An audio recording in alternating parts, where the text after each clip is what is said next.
4-decades-old party? Thank you.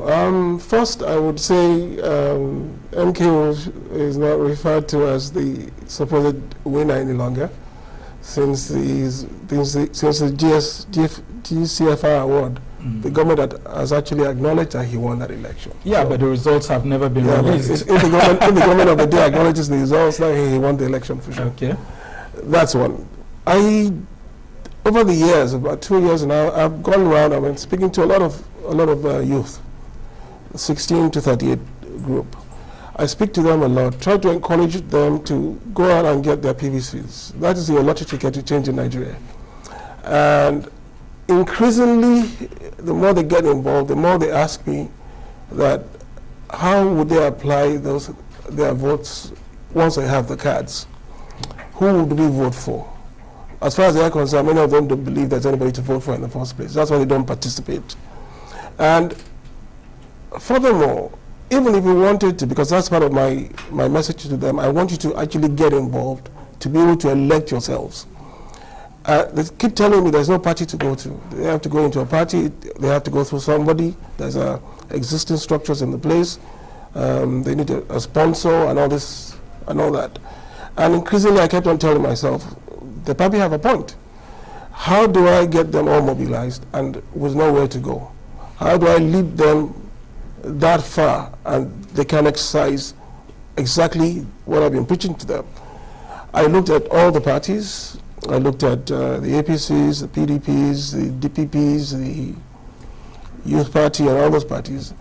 And increasingly, as I begin to tick that box, I come down to just PRP. It's the oldest party in Nigeria. But also, for me, it's a way to tell the youth that, look, not too long ago, we used to do things right in Nigeria. And this party symbolizes correct, right politics. Politics for the people, representation by the people, and the process is so transparent in this party. And it's been consistent over the last 50 years, since the MPN days.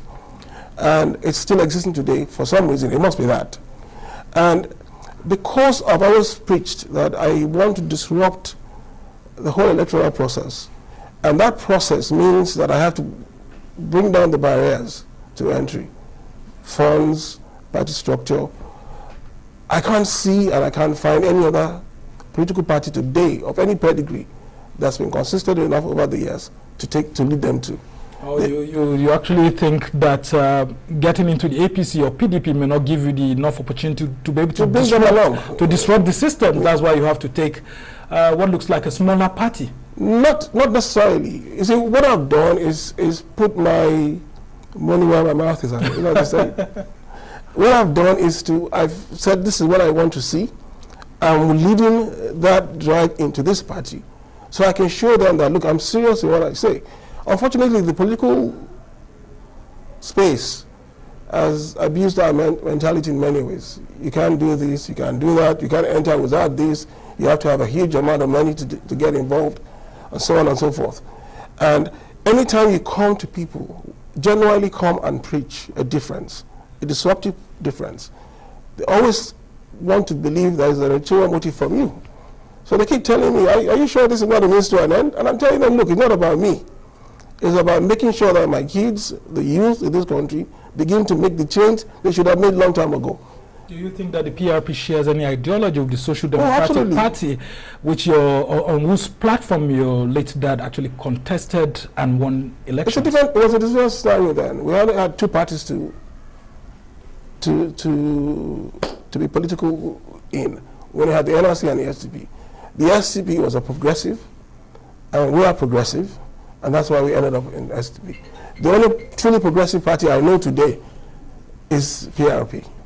Not the All Progressives Congress. No, that seems to be, and I'm not sure how I put this. It's like a collection of supposed misfits in the other parties. So they're trying to come together and make one whole in one party. And I'm asking you this because the likes of Bola Tinubu contested under SDP and won. Yeah, absolutely. He became a senator under the platform of the SDP in those days. And most of the players within the aborted Third Republic in one way or the other found themselves in the APC and led to its formation and are still therein. Let's talk about the values of the political system and why it's been difficult for a party that calls itself progressives to be able to bring those ideals that a lot of people thought that the migration from SDP to an APC, for example, could be able to create the desired change in the country. Unfortunately, it's no more politics about ideology any longer.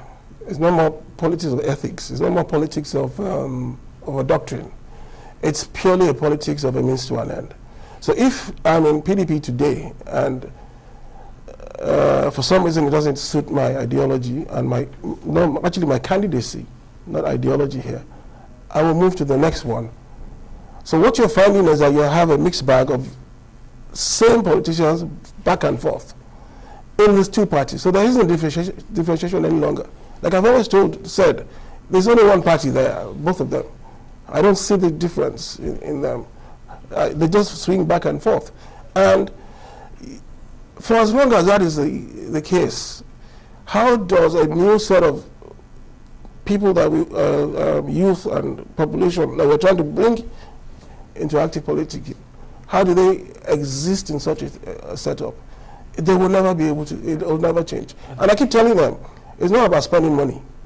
No amount of money in the world would change a system that has its own structure and is owned by a few people and controlled by a few people. So no matter how, even if you outdo them and you actually beat them at it, you're still going to lose at the end of the day because they're going to tell you to sit down and look, it's not quite your turn yet. Now, let's take a look back at history. Yes, please. Your father was a member and financier of the National Party of Nigeria, NPN, and he even became a party executive at some point and all of that. Yeah. He migrated way up until the aborted Third Republic and joined the SDP, which was a creation of the military and all of that. Right. There must have been some driving ideology behind those sort of politics. I mean, playing mainstream politics. But here you are playing fringe stream, if I can say something like that, politics. Why don't you want to join the mainstream to change? Because for Abiola to have joined the mainstream political parties, it means he only thought that the best way to create a change is to join the bigger political parties. I think I need to step back a bit here. The only reason we started off with NPN, and I remember quite clearly, I was just out of secondary school then, I traveled Nigeria with him on that campaign, was because he believed that to make Nigeria, he was a nationalist to start with, and he believed to make Nigeria work, we had to have a handshake across the country. And he believed that the NPN then represented a collective group of individuals from all over Nigeria. NPN represented Nigeria at that point in time, as opposed to UPN that was purely regional, or all the other parties. So he joined that because he believed that without us sitting across the table and having a handshake, Nigeria wouldn't go any further. Now, when it came to 1992, 93, right, we were all cocooned into two parties. All two parties had national representation. And because he's a progressive, we ended up in SDP. So it's not a case of idea, it's not a case of just going after my goals here. It's a case of the principles. So SDP stood for a progressive and the NRC was a conservative party. And that's how come we ended up in SDP. So there was some method to the madness in a way. So that's how we evolved and ended up there. And as a family, we are consistent being progressives. Whether you call it social democrats or social progressives, we've always been progressives. And nothing out there in those two present parties today, for me, represents that ideology. Nothing in those two parties today would allow for our youth to have a step in to make a difference. And I cannot lead them into such formation. For me, decision making is very emotional. I'm very sensitive to what I do because I think through it thoroughly. And if I take that step, I'm pretty much sure in my mind that this is the way to go. It's up to me now to convince everybody to see the foresight in which I'm going. I don't think the SDP, for example, was a a party that could actually, a party machinery that could actually win elections. Yeah. Compared to the PRP now, do you think that has the capacity to be able to mobilize the much needed votes to win elections across the country? Because I mean, this is a party that's just been on the fringe, it's just been laid back for a long period of years. PRP is what it is today and has survived this long.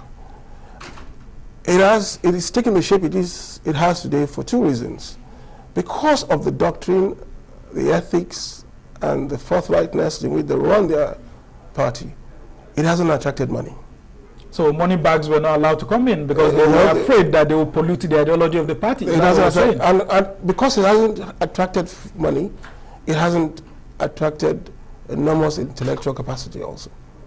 And you think you're bringing in money into the party? You are bringing fresh youth who are sick and tired of what's going on. And I've always told them that the only way you will make that difference is if you vote and get involved. You must hold governance accountable. All the problems put together, it all begins and ends with leadership. And if that leadership is elected without your votes, they can't be accountable to you. So you have to go there and give those votes to what you think is the right people. And at the same time, that gives you the right to withdraw it from them. And they will start doing things right because they know they can be voted out. But right now, we don't count. Yeah, so because it's expensive to run elections in the country. It doesn't have and to that's be. why I'm asking you. If, for example, you are going to be a financier of the PRP like your father used to be at the NPN and even the SDP. I'm not financing PRP. No. What I'm saying to kids is that if you can come together, right? Look, PRP today is so transparent. It's the only party today that you can go online and register as a member. PRPNigeria.ng. For 100 naira. It only costs you 100 naira. Interesting. I'm not sure what you can buy for 100 naira today, but it only costs you 100 naira to do that. You don't have to. You see, the problem is you don't have to go to your local government. And all the bigger parties could do that. It's a 50-year-old party, but it's more progressive in its thoughts. All the bigger parties can do that, but because they hold on to the party cards and they decide who gets them to do what they need to do, they can't be that transparent. So PRP is a member-led. Oh yeah, it's a member-led party. That's one. Two, just to run. You can even look. Our youth work in a very disrupted and disrupting environment. Today, if you want to run for a local government chairman in PRP, it costs you 105,000 naira. You can crowdfund that. Honestly, that's what it costs. 250 for state assembly. I can't remember what it was for governor, but senator is 2.5. House of Rep is 1.5. Simple. You just buy, take it. If you read the screening, then you will have to count on the people power to take you there. And how much is it to actually purchase forms to run for the presidential ticket? 10 million naira.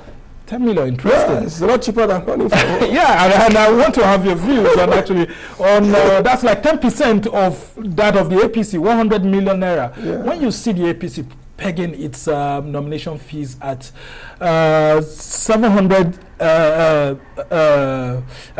talking about dollars. No, not necessarily dollars. We're talking about 70 million naira here for the main form, and then 30 million naira for the expression of interest form. Yeah. What comes to your mind? What sort of polity are we trying to, bring? What sort of direction is the ruling party giving to Nigerians? They systematically told us we have no business in politics. That's what they're telling us. They're systematically telling us to our face that you don't have a right to be involved. Because at that level, how many people can? If you have spent 100 million on a ticket, where do you start from to begin to govern? Not talk about the delegate elections coming up, which is another scam on its own. Let's talk about delegate elections. Not talk about running for the general election itself. So this is a system that and that's why PRP is so different. It's really grassroots based. Look, I don't have to give Sambo. Sorry, what state are you from? Well, I'm from the nation's capital, Abuja. Okay, well, I don't need to give Sambo 2 billion to go and deliver FCT. No, because all you do is go and rig it and keep the pocket and keep the funds. That's what they do. If I really want this job, I will go around every local government and get people to mobilize. Well, and they will chip in. APC top executives have been explaining the reason why it's 100 million, and they say that to weed out others, because it's the ruling party. A lot of persons are interested in just coming. Some of them for showmanship, based on what the party executives are saying. How do we change our democracy to be a people-driven democracy?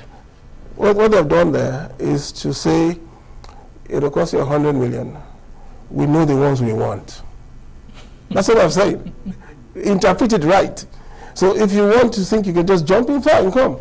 But we've made the bar is so high that we know the ones we want, and they are the only ones who are going to be able to afford it. That's what they're saying. So you've already been excluded from the process. How do we make it just and right for everybody? Come to PRP. It's cheap. It's just the basic entry level. And my whole idea is to get fresh minds. Because you see, we have a youth population of 0 to 36, or about 80% in this country. We need that youth population to begin to come and decide and help solve their own problems. My kids will tell me, "Oh, Dad, you failed us." But the truth is that they failed themselves in so many ways because they didn't go out and vote. If they collectively are not to vote, fine. But I'm saying, okay, as parents, we will lead the way. I have the experience. I've been MPN 79. I ran, executed, planned the whole works 93. Yeah, and it was very impressive that at a young age, you were following your dad everywhere. You were almost like his manager. That's another thing we need to get to do as parents. If you want your kid to be a doctor, a lawyer, whatever, remember that they have to they have to exist in an environment. Encourage them to equally get into politics. Because why? If they don't manage their own, how will they cater for their own? That's the thing. I was 28, 29 then, the last one. I jumped into it fully. I'm lucky I had a parents that allowed me to take that and run with it. And because of that, I have enormous insight. And what I'm trying to also bring to the table is, look, I've been through it. I've done it. I know where the problems are. And I know from experience how we're going to change this. And the only way to change this is to know how I know to. And that's what I'm preaching. Yeah, and I'm interested in knowing the role you played in that Just Convention. Where your dad, had to be going around, and then, it was difficult at some point in time. It looked like he wasn't going to win, and then at some point it looked like the military weren't ready. And then all of a sudden, he was able to defeat, top politicians to pick up that ticket, and then everybody within the elite class suddenly became afraid of an Abiola winning election. Tell us about that. It was a mass convention. You see, it goes back to the role of the governors today. It started a long time ago. So what we did in Joseph was to basically plan a coup against them. If it's left to the governors, we never would have won that election. But thanks to the late General Yaradua, thanks to the late MS Buhari, and a few others like that, we overcame that. Now, that's because we had a design to take the delegates off the governors. We had to bus them all the way to Kaduna, off the governors, and drive them straight from Kaduna area, straight to the venue. Now, it didn't quite work out well. That's why we had a second vote. And thanks to Vice President Atiku, we could work it out that we had a straightforward 2-vote going into the second round. And like I said, it was all about, the beauty of our MKO was that everybody knew him. The issue was just converting that popularity to votes.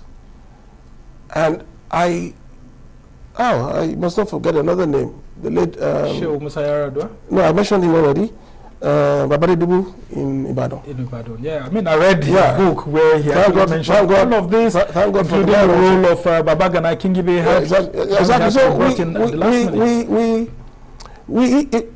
we defeated them then, and I think we need to defeat them again now. We need to take it off them now. So the governors are part of Nigeria's major problems. You said it all. What can I tell you?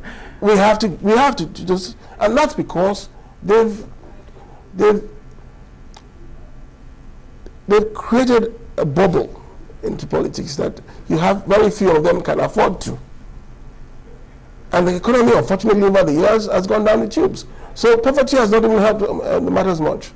And if you're going to cater and employ and speak to the needs of our youth, we need to have a different approach to this. We have to have a new disruptive process.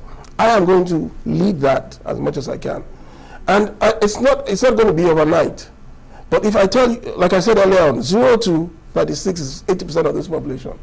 What I'm after is that if we, through PRP, can elect 40% of the elective offices in this country, politics will never be the same again going forward. And you think that is possible starting from 2023? It is possible, because you see, what's going to happen, that bubble is so small now in those other parties. It used to be a big bubble.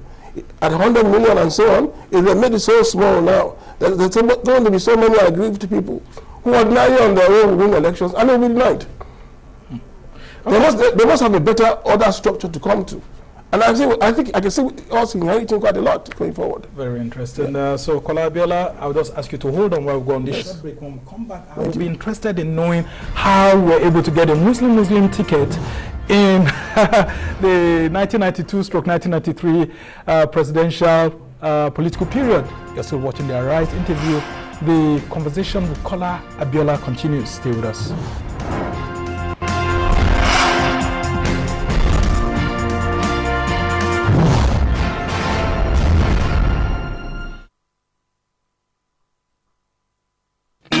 I just want flex, don't need stress in my life. Avoid the yawa, I no want queue for the bank. Sharp, I don't open an account.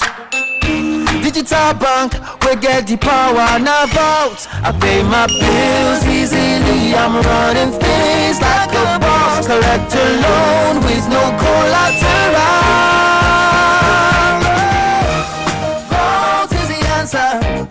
Vault is the way. Vault is the answer. From Polaris Bank. Vault is the answer. Vault is the way. Take control. Download Vault by Polaris Bank. That's VULTE. Visit the Google Play Store or Apple Store now. Vault is available to Polaris and non-Polaris Bank customers. Vault by Polaris Bank. There's no other animal as courageous and majestic as the lion. But with only 50 lions left in Nigeria, they may soon just be a memory. When snares are used for bushmeat, we rob the lions of their food and risk maiming them for life. So please, say no to illegal bushmeat and help protect the lions. Keep them wild and keep us safe.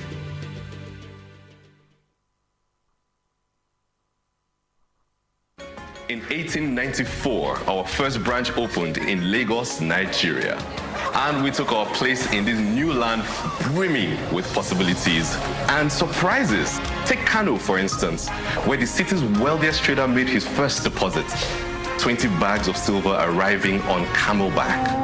Aren't you glad that we offer online banking today? Expanding across the West African sub-region and beyond, our early presence made it possible for all hardworking Africans to build great things. So is it any wonder that not one, but two first bankers have gone on to become Nigeria's central banker? We are intricately woven into the fabric of society, supporting polo for over 100 years and pushing the limits of athletic performance. Rooted in tradition, but constantly leaning forward into the future. Are you coming? You first. First Bank.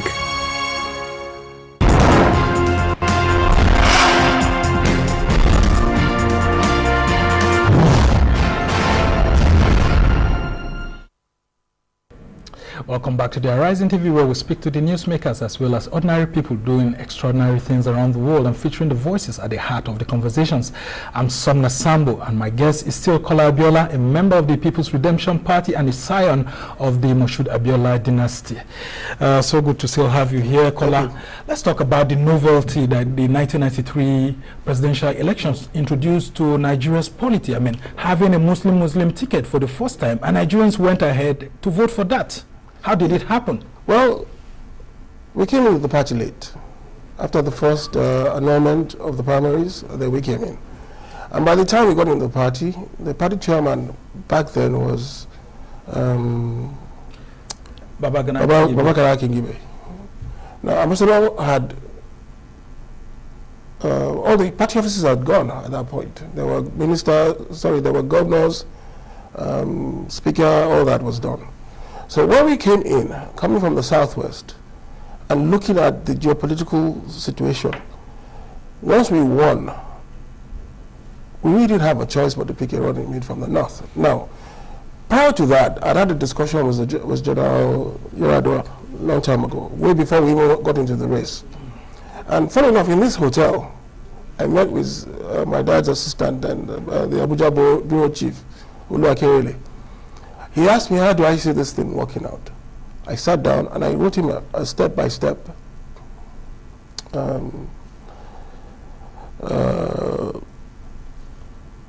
PowerPoint, so to speak, as to how this thing will play. And I told him, I heard that we're going to have to pick a Muslim running mate. And he said, no, that's not possible. I said, yes, we're going to have to play. And I mentioned the candidate by name. Interesting. By name. Despite the fact that head of state then, General Ibrahim Babangida, wanted Pascal Bafia, the NLC president then, to be the running mate of Abiola. Came after we had won. I'm telling you, way before we even started the election. Way before we started the primaries. And I gave the specific name. And I said, but that depends on how things work out after the primaries. So we went. I knew fully well we were going to end up with that. And when we did the first round of elections in Jos, we met and sat down with the Vice President, Atiku. We had a discussion. And I knew all along that's why we're going to have a Muslim running mate anyway. So I figured it would be a perfect match. He agreed. I left him and my dad to work out the detail. And I called in General, who sanctioned the whole arrangement. For exactly. An Abiola and Atiku ticket. And in many ways, Vice President Atiku then also said, you know what, whatever I've done to date, consider that my contribution to this game going forward, which was very magnanimous of him to do. So we moved on from there and went to the grounds. We won the election quite all right. But you see, the convention was split into two camps, basically. We had the PF people, and we had what they call the Governors Forum. These governors things have been around for a while. Yeah. So, if we went the way we were going to go, they were totally left out. So, there was this back and forth, long, winding thing about, well, on the one hand, there was another group, PSP, I think it was, in the group, that insisted there had to be a balance. We had to pick a Christian running mate. That's why the Bafios came in, Dan Suleiman came in, and all those names. But I insisted, no. If we do that, we're going to lose the whole 15 northern states. And I stood my ground and said, no, it has to be. Along the lines, the governors group, including my governor back then, Oshoba, and everybody. So I said, no, I had a deal. This is the deal. That deal I was going to keep. And as a compromise of not losing the whole thing, I said, okay, fine. So I flew from Abuja. I think the ambassador was in Jos on a project. So I flew to Jos, met with him, had a discussion, and said, this is what we're doing, and this is what it's all about. And then we flew back to Abuja to meet my dad, and the rest is history from there. But we did not have a choice. Now, my fear is the gains of that has been eroded by careless leadership. We broke all the rules, all the taboos with that election. We had a voter turnout, barracks, military posts, individuals, north, south, east, west, voting. And that perfect election has gone to what has become religion, not ethnic, was still, even within the ethnics, it's become clannish. So I'm from Ogun State. It's not good enough to have a Yoruba man. It has to be from Egba or Egbado, or if that doesn't work, it has to be Muslim or Christian. So it's really gotten... Yeah, and a lot of persons are actually beginning to rethink about that period and how it can still work during this period. I mean, because if you look at the All Progressives Congress, for example, there's a big fear within the Asiwaju Bola Tinubu camp that if he emerges, for example, he would have to try something like that for him to be able to win. But a lot of persons are also promising him hell if he decides to do a Muslim ticket, because Nigeria's political demography right now doesn't accommodate that. And the issue of national unity comes into play. And a lot of persons are also, on the other hand, saying that the best way for any ticket to fly right now is to have a Christian-Muslim ticket or a Muslim-Christian ticket. How do you think we can resolve all of these issues? I understand what you're saying. I hear you loud and clear. But you see, the first thing Nigeria needs today is a leadership or a leader or a president that signifies Nigeria. A person that is seen as a Nigerian. First, if you solve that problem, all other things are solved. And you think that's possible in the Nigeria of today? I don't see why not. Where our ethnic lens, I don't see why religious lens for that is why the youth the nation. That's the difference with the youth. They're looking for somebody who's national, has an interest, and can do the job. That's what they care about. They don't really care where you come from, whether you're a Christian, Muslim. They don't really care about that. All they care about is somebody who can really go there and be innovative enough to solve our problem. That's what they're looking at. And for them, whether that guy is Muslim, Christian, or running a Muslim ticket, I don't think it matters to them much. Because if you look at their industries, music, creative arts, tech, fashion, movies, they work like they don't have no boundaries. It doesn't matter to them. They work with anybody as long as you have the same mindset, and we can move and flow together. Yeah, but in politics, it's a different game. I mean, that thing has to permeate even into politics. Do you believe in zoning? And do you think it's the turn of the South to produce the next president of the country? Thank God in PLP we don't have that legacy issue in PLP.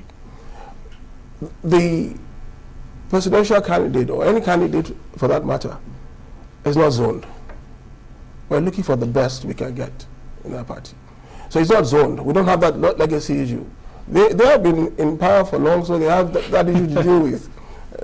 But in PRP, you don't have that issue. Yeah, but how about you yourself? Do you believe in zoning? I believe it's the turn of the South to produce the next president of Nigeria? I believe in having the best person to do the job, who can relate with our teeming youth, who understand the needs and can make that change, and has the intellect and capacity to do that. Whether it's Yoruba, from the east, from the south. But you see, and why it's also important that that whoever that person is has to be seen as a Nigerian, a unifying person. We're so dissected right now that it has to symbolize something that can give us hope to be together as one. Once you bridge that gap, and that person bridges that gap, it wouldn't matter where he comes from. That's my belief. Now let's go back to the past. Did your dad betray Atiku Abubakar by not giving him the vice presidential slot? No, I wouldn't say so. Imagine, considering all the efforts of late General Shehu Yaradua to ensure that Abiola emerges, and just when that happened, all of a sudden, Baba Gana Kingibe emerged as the running mate to Abiola because of the governors behind him. No, I don't think so. It was an understanding we reached and we discussed. It was, you know, in those days, it's all about the party first and foremost. We had to win an election, right? That is one. Two, the truth of the matter is that they're all from the same camp. be it Vice President Atiku, be it Ambassador Babakingbe, we were all from the same PF group family. And the only reason why there was a separation was because Alhaji MS Buhari went with the ambassador because of their Kanuri linkage. But really, at the end of the day, once the primary was over, we came together as one family again. And we took decisions as such. So it's all about what, no one person is bigger than the party and the group. And that's how we've run it. And the Dr. Sarabis of this world and so on, we're all part of us trying to understand that, look, at the end of the day, what do we do to have a unified party that takes us to winning the election? And that's it. Even the late general led the whole exercise leading up to the election. The late president and I were like tag mates. He was my senior brother. We worked even in the planning of the delegates and everything. The late Umaru Yar'Adua. So we worked as a team. Yeah? Leadership requires objectivity at times and maturity, and which I would say even Vice President Atiku had plenty of that going for him. So we could come together and make it work. And at the end of the day, we did our bit. Whatever happens subsequently, well, that's up to God. And he is contesting for the presidency in 2023. Even, you know what? As God will have it, who ended up VP eventually? Well, that's life. He got it in 1999. Yeah, that's life. Well, he's contesting for the presidency in 2023 again. Yeah. I mean, he's been a serial presidential contestant here and there. What do you make of Atiku's ambition to be president again? That's a tough one because I'm close to the man. Look, if we have people older than him running in this election, so why can't he try it himself? He has the option to. Whatever happens, this will definitely be his last go at it. If he thinks it's necessary to give it a shot, I want the best. I'm not in his party, so. Will you be contesting for the presidency to challenge Atiku if he emerges as the PDP presidential candidate? If I contest as PDP, but PRP, but of course I'll have to challenge everybody, and I don't have a problem doing that at all. I'm very comfortable doing that. What I bring to the table is totally different from the different things. So you're contesting for the presidency?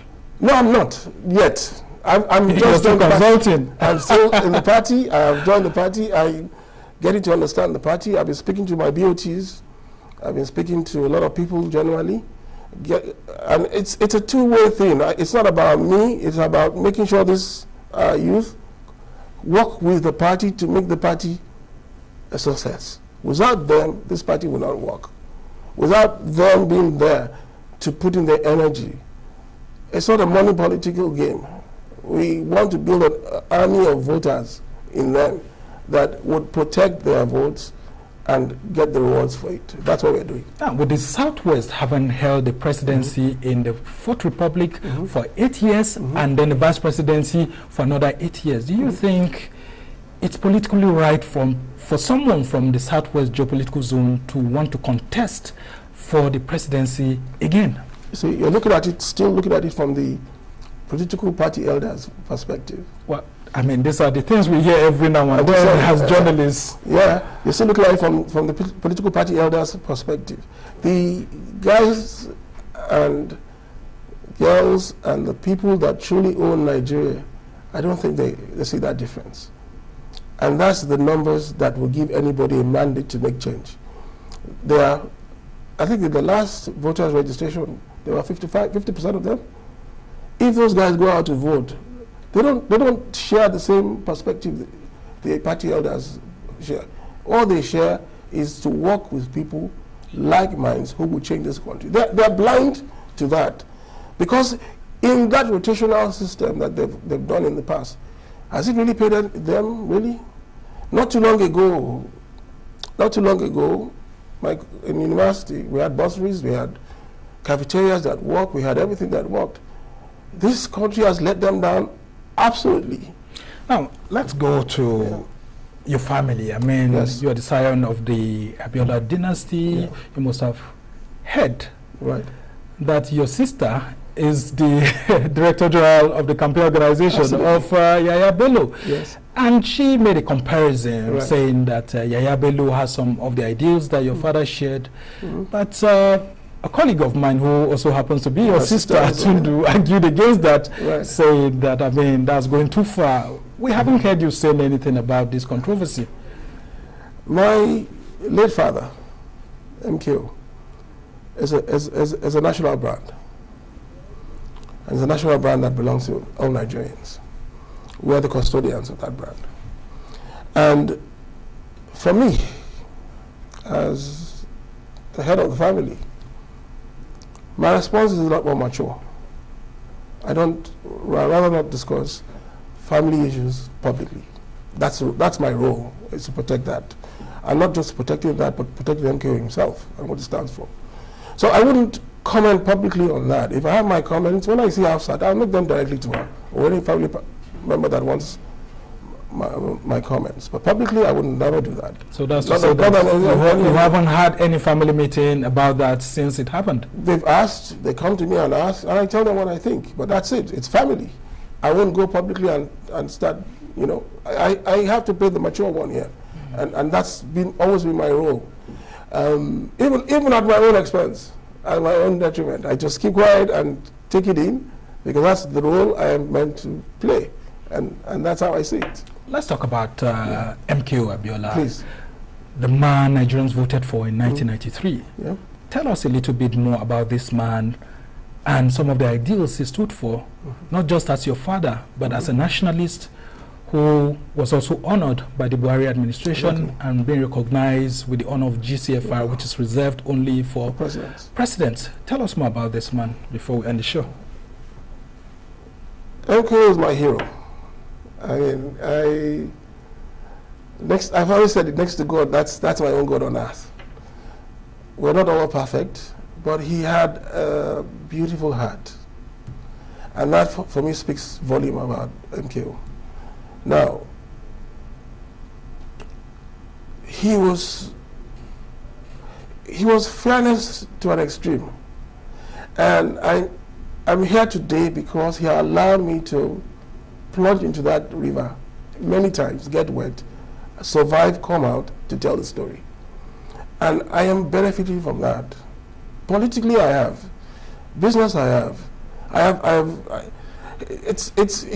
He's not a father that will say, no, it's always me. No. If you buy him a shirt or a wristwatch, everybody who comes through him or sees him, he will say, don't you like my wristwatch? Yeah, I mean. This is Kola.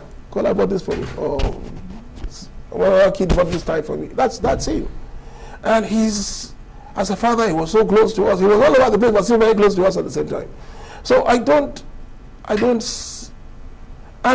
he's a guy that had enormous foresight. I think that's how I'm going to summarize him. His foresight is unbelievable. He doesn't look like nothing today, but years down, you will now say, come. And he does some things that you don't understand at times. You were close to him. What sort of Nigeria did he dream of, and what would he have done if he had become president? He believed in technocrats. He's a Nigerian that didn't care where he come from, as long as he can do the job right. And he will put Nigerians first. He believed we had the talent and we will do it the best we can, understanding our own environment more than any other person. In the early days when we were doing ITT, RCN, and the DOMSAT system and the quality system, we had in and out experts. But he made sure that as they were coming, we were sending our own out to train, till we ended up with zero. In Habib Bank then, we had the Pakistani was always the MD, we had the DMD as a Nigerian, and so on and so forth. It got to a board meeting one day, I said to him, where the MD was about to leave then, and we were going to second a new MD, and he said, you come, DMD, can't you do what he's doing? Can't you do it? Why do we need another expert? And believe it or not, that day the guy became the MD, just for that reason.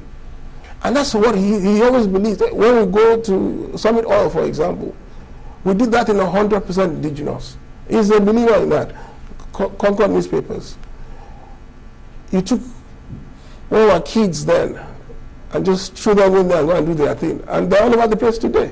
Yeah, but a lot of persons said that some of you have failed him by not living up to his ideology of keeping these companies running. I mean, hardly will you see any of these companies still existing in the country. I mean, good question. What happened? Many of them should never, ever, ever pray to fight government. Any one of them should ever, never, ever want to have a government decide to chop off your legs. You can never win that situation.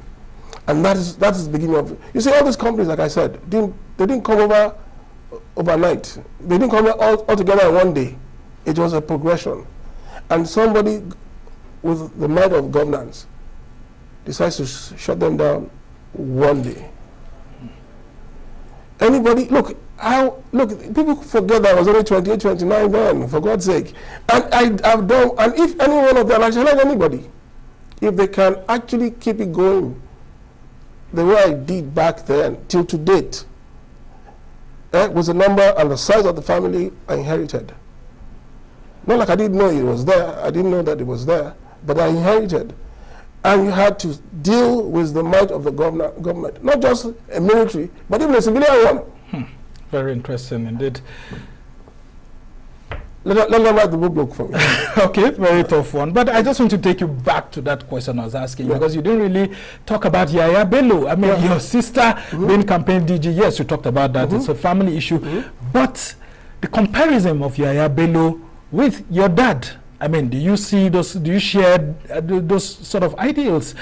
Because he's a young person and all of that, and maybe the thinking is that he represents some of those ideals. And then secondly, you have this Tribe Niger app, which is mobilizing lots of young Nigerians and all of that. Tell us how many people have subscribed to it and how it's helping to reshape, the thinking of the young people about the polity. Okay, the first question.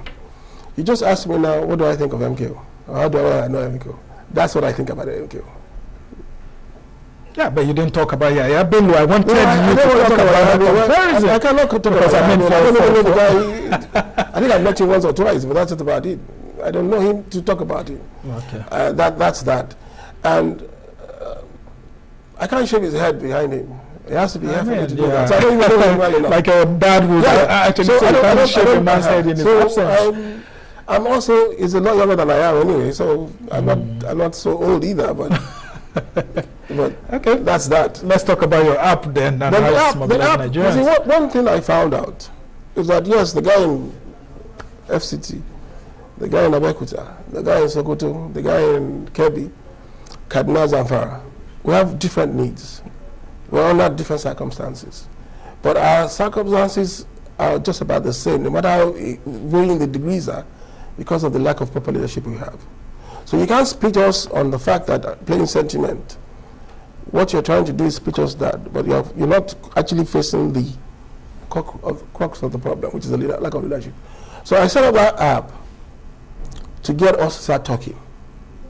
From talking, we will know exactly our needs, but also come to the conclusion that what we are lacking is leadership. And how many people do you have on the app? I mean, today, I just been interested in I haven't checked lately, but we're in 68 countries, if I'm correct, live. We have in excess of over 200 on that app, if I remember.